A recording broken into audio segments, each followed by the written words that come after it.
नमस्कार दोस्तों, ये video editorial compilation for mains का पार्ट है। आप प्लेलिस्ट में जाके एडिटोरियल की वीडियोस पेपर वाइज और टॉपिक वाइज देख सकते हो। और अगर आप दिसंबर 2019 के बाद की वीडियोस को देखना चाहते हो तो वीडियो के नीचे मौजूद ज्वाइन बटन की सहायता से आप मेंबरशिप को ज्वाइन कर सकते हो। चलिए डिस्कशन स्टार्ट करते हैं। इस आर्टिकल में जो पॉइंट्स हैं वो देखो, अगर डेमोक्रेसी के ऊपर ऐसे लिखना आ जाता है तो काफ़ी ज़्यादा मददगार साबित होंगे। शुरुआत में आर्टिकल में डेमोक्रेसी की डेफिनेशन के बारे में बात की जाती है। जब भी देखो आपको कोई बोले कि किसी XYZ देश में डेमोक्रेसी है तो आपके मन में क्या आता है? आपके मन में शायद यही आता होगा कि उस देश में free and fair elections conduct होते होंगे, बहुत सारी पॉलिटिकल पार्टीज होंगी और एक बार जो भी सरकार बनती है उसका टाइम निश्चित होगा।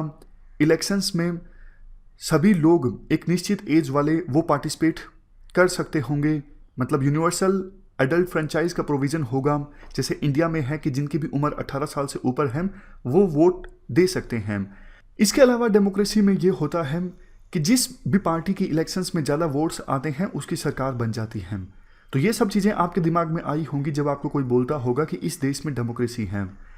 बट देखो, डेमोक्रेसी का जो मॉडल है काफ़ी ज़्यादा डिस्टोर्ट हो चुका है, काफ़ी ज़्यादा स्ट्रक्चरल फ्लॉज हैं, कमियां हैं डेमोक्रेसी की इस डेफिनेशन में।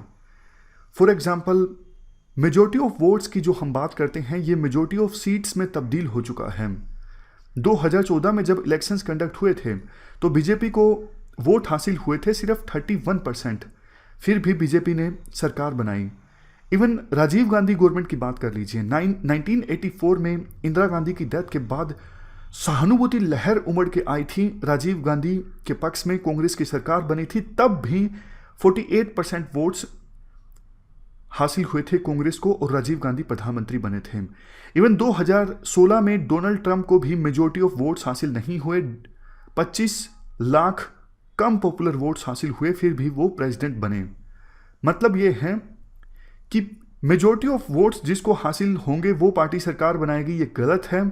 मेजॉरिटी ऑफ वोट्स अब तब्दील हो चुका है मेजॉरिटी ऑफ सीट्स में। वैसे देखो, डेमोक्रेसी का जो आइडिया है अभी भी यूनिवर्सल नहीं है। इवन 21वीं शताब्दी में आपको पता है सभी देशों में तो डेमोक्रेसी नहीं है। सऊदी अरेबिया, UAE समेत बहुत सारे देश हैं जिसमें डेमोक्रेसी नहीं है। और यूनिवर्सल एडल्ट फ्रेंचाइज की बात करें, इवन एडवांस्ड नेशंस में भी यूनिवर्सल एडल्ट फ्रेंचाइज के सिस्टम को आए अभी 100 साल पूरे नहीं हुए हैं। USA में ऑलमोस्ट 100 साल पहले वाइट वुमेन को तो वोट देने का अधिकार मिल गया था, लेकिन उसके काफ़ी दशकों बाद ब्लैक सिस्टर्स को वोट देने का अधिकार मिला। स्विट्ज़रलैंड की आप बात कीजिए, स्विट्ज़रलैंड में तो महिलाओं को वोट देने का अधिकार 50 साल पहले मिला, जबकि इंडिया में महिलाओं को, इवन सभी लोगों को जिनकी एज 18 साल से ऊपर है, उनको वोट देने का अधिकार 75 ईयर्स पहले मिल गया था जब देश आज़ाद हुआ था। देखो, जब भी किसी देश में डेमोक्रेसी आती है तो डेमोक्रेसी अकेली नहीं आती, डेमोक्रेसी के साथ साथ राइट्स भी आते हैं जनता को, इंडिविजुअल्स को, जैसे free market economy, equality of all citizens, freedom of life, property, ये सब चीज़ें आती हैं। ये सब देखो कैपिटलिज्म को सिग्निफाई करते हैं। इसके बाद आर्टिकल में कहा जाता है, देखो प्रोसीजरल डेमोक्रेसी तो अब बहुत सारे देशों में आ चुकी है। इवन कहने को रशिया में भी डेमोक्रेसी है, लेकिन रशिया में आपको पता है पुतिन ने पूरी पावर वहां पे हथियार रखी है और डेमोक्रेसी सिर्फ नाम नाम की है। इलेक्शन सिर्फ नाम नाम का होता है, दिखाने के लिए। यही ट्रेंड आज के समय में वर्ल्ड के वेरियस कंट्रीज में देखने को मिल रहा है। दिखाने के लिए डेमोक्रेसी है बट एक्चुअल सिचुएशन कुछ और ही है। देखो, हिटलर ने क्या किया था, जिस संविधान की सहायता से हिटलर चुना गया था प्रेसिडेंट, वो संविधान हिटलर ने डिस्ट्रॉय कर दिया। लेकिन आज के समय में बहुत सारे कैरिस्मेटिक लीडर्स ऐसे हैं, फॉर एग्जांपल पुतिन, जो ऑलरेडी कॉन्स्टिट्यूशन है उसी को इस्तेमाल करते हैं, उसका मिसयूज करते हैं पावर पर कब्जा करने के लिए, जबकि डेमोक्रेसी का जो नेचर है वो खत्म हो जाता है। उनके द्वारा ऐसा क्या किया जाता है, देखो ऐसे ऐसे लीडर्स के द्वारा इंफॉर्मेशन को, मीडिया को पूरी तरह से कंट्रोल किया जाता है।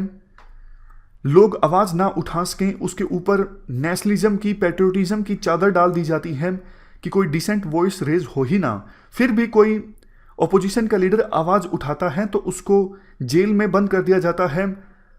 मामला चलता रहता है कोर्ट्स में कई सालों तक, और कई सालों के बाद जब मुकदमा आता है और रिजल्ट जो आता है तो वो पर्सन रिहा होता है, लेकिन तब तक मैसेज चला गया होता है जनता को कि कोई और आवाज़ उठाएगा तो उसको भी जेल में डाल दिया जाएगा।